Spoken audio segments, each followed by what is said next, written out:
Okay guys, today I'm talking about my birth story. It's a very interesting story. I will tell you how I didn't go to delivery room at all, I didn't manage to go there, and I gave birth through 10 minutes. So keep up. First I have to tell you this. When I was 30 or 31 weeks pregnant, the doctor told me to go to hospital for 2 or 3 days so they can give me injections for the baby's lungs to develop premature, because there was a risk of premature birth. And if her lungs are not developed, fully developed, she could die. She won't be able to breathe properly, so I had to go there just in case. I said to myself, she will be born at 38 weeks plus some days, and that's how it was. I had that gut feeling. Here we go about birth story. It lasted for 2 days, but you will hear how it unfolded. It's very unusual. I didn't hear a story like this anywhere. I started to getting these contractions Thursday at 5 a.m. I was sleeping and I felt them. I knew that was it. I always wondered, how will I know if it's that? But you just know. So I had them half hour. So I know they said me, don't go in hospital until it's 5 minutes apart.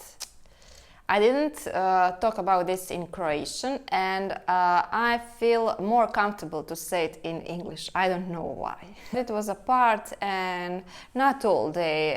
Some of the day I was without them at all. I didn't have them at all. But I'm saying you this because that all was labor. That was contractions, and some other woman maybe would in my place went to the hospital, and that technically is labor. And I acted like everything's okay, I'm dealing with it. I remember we were sitting, me and my mom, and I was so struggling. I couldn't catch my breath. When we walked, I had to stop and a little bit slouch. I wondered, why is this so hard? How it will be to me when it really starts to happen. But I didn't think about it that is already happening. And I'm dealing with that very good, because I'm acting like everything's all right, nothing's happening. So went to sleep Friday, the day I gave birth, at 5 a.m. Again, contractions half an hour apart, and it lasted from 5 a.m. till, I don't know, it may be 11, 12, it started to getting closer.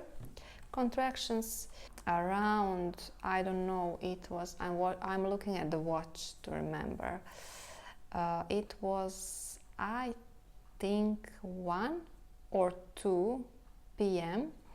and they are sometimes 7 minutes, then 5, then 10, and I thought it must be 5, 5, 5, 5 all the time, and then I'm going, because I'm that type of person in life, everything.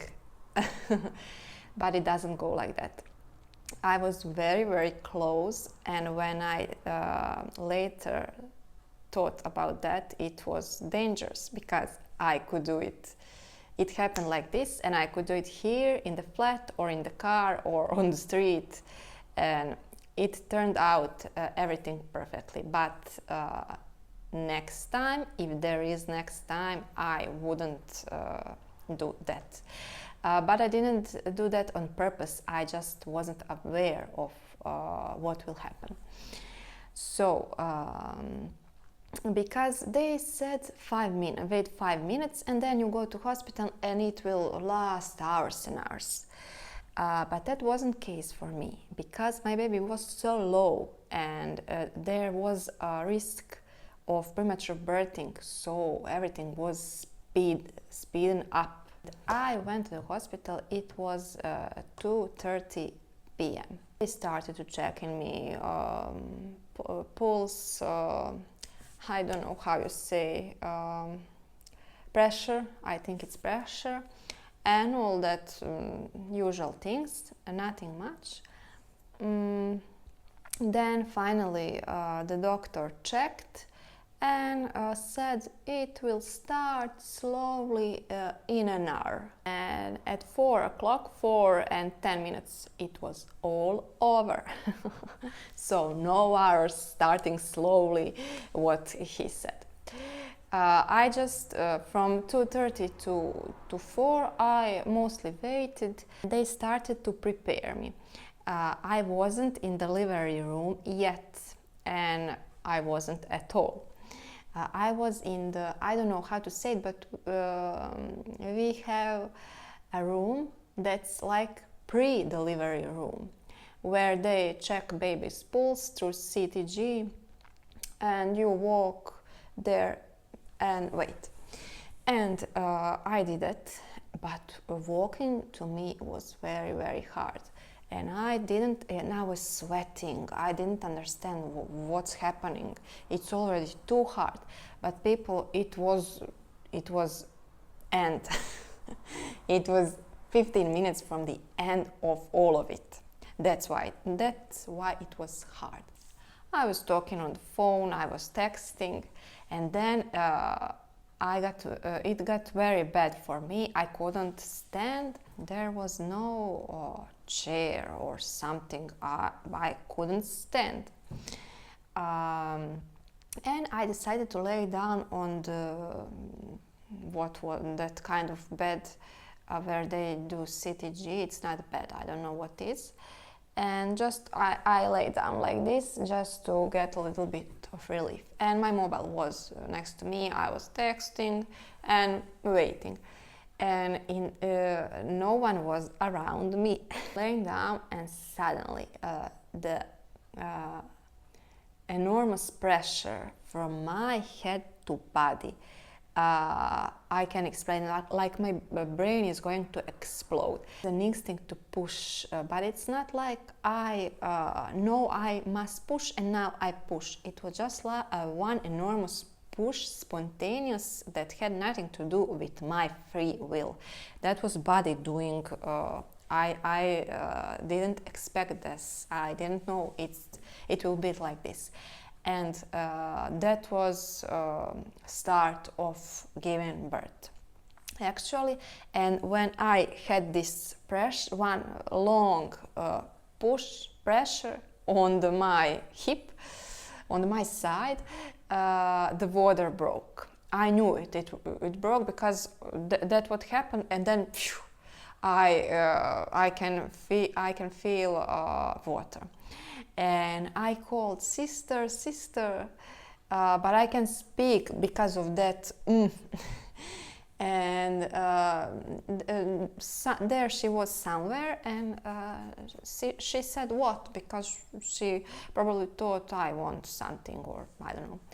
But I can't explain her what's going on. And then again I said sister, and then she came, and she said, "Oh, good job, Matea, here we go." I'm looking, what, here we go, where are we going? They didn't prepare me, they didn't give me anything. It was all hurried up so much, and they were great. They were so calm, collected, right on point, knew what to do, didn't pass me any stress, nervousness, or anything like this, any fear. And I knew it's unusual situation, I knew it's hurry, but I knew they're good, and that they know what they are doing. The doctor isn't there because he doesn't know. He said in an hour we start slowly. He didn't expect this. He's on the other side of the hospital. So I pushed so hard, guys, because in life I'm that person. Pushed so hard, I think maybe 5, 6, 7 times, I don't know, and that was it. She was born in 10 minutes. All of this was happening at 4 a.m. and 4 and 10 it's over, came in hospital 2:30. At the end of pushing, right before she is going to be born, she's going to be out, the doctor came. The doctor is very young, I think he's younger than me. Had to check the word again. I wanted to say that I didn't have episiotomy at all. That's with stitches and stuff. I didn't have that at all. I was very lucky. I read that 20% women don't have that, and I didn't. So the doctor didn't really have to do anything. And 2 sisters I told you about did great, did everything, and I did great. So why I told you I pushed so hard? Because for weeks after that my chest hurt so much because of that pushing. I pushed too hard because I wasn't prepared. I didn't get warmed up. I just pushed out of blue because it happened like this, and I didn't have to do it like this, but I wanted to get that as soon as possible. To get little angel out as soon as possible. So that was it. Then they gave me baby. She was so small. She was 270 in kilograms and 49 centimeters. So she was very little, and now she's very big. She's really long, they say so.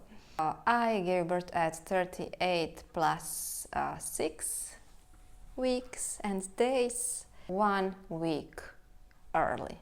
It's not premature because it must be before 37th week, and that's premature. And even if she was on her due date, she will be small. She wouldn't gain much weight in that 1 week. And then nobody could believe how that happened, because everyone, and I found out that later, after I gave birth, then that everyone was doubting me, because I am, as they say, skinny, but I think I'm fit. People doubted how will I do that. I mean, if I had 20 kilograms or what is it in pounds, I don't know, if I had 20 kilograms extra, how will that help me? It only can unhelp me, because then you have to deal with all that with you. When you are light, it's easier for you, I think. I don't know. But it doesn't make sense to me that if I'm fat, it will be easier. No, it won't. It's not easier to push, it's not easier to recover or to live or to anything. So don't believe in that nonsense. And everyone talked for months how I did it, how I got so lucky. Listen, it is luck, it is God, it is doing fitness for years, for whole life, workout for whole life. It is my decision, my courage, my intention to do that as quickly as possible. It is because the baby was so low and because there was a risk of premature birth. So she was already there. I think it's a mix of all of that, but anyway, the story is very unusual. So guys, when I'm talking about this, I still get chills because it's such a great story, and I go in my mind back in that and go through that again when I'm telling it. Then everything happening after that, like breastfeeding, recovery, that's much harder. And a lot of life circumstances that happens to me in the months after birth are very, very hard, but that's not a birth story, so I will be maybe one day talk about that also. Okay, I don't know how I managed to tell this story in English, but I'm glad. I will hear now how it sounds and decide whether to put it on YouTube or not. I will now stop talking. That's it for now, because I always have so much to say. I hope you liked my story and see you in next video. Bye.